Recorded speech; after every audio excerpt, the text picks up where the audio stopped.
let's define a factorial recursively. So we use def to define a function. Factorial. Now, remember, recursive functions, you need a base case. So we'll say if x is less than 1, then I'll return 1. Otherwise, we'll do a recursive case where we'll return x times the factorial of x minus 1. Great.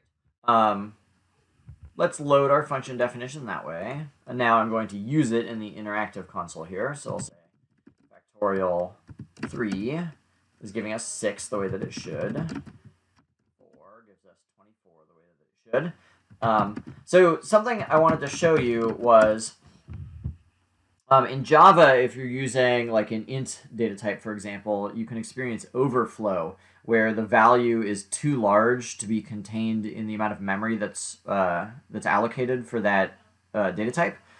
Python does not experience overflow, so you can have factorials that are as large as you want, and they will be accurate. So pretty awesome.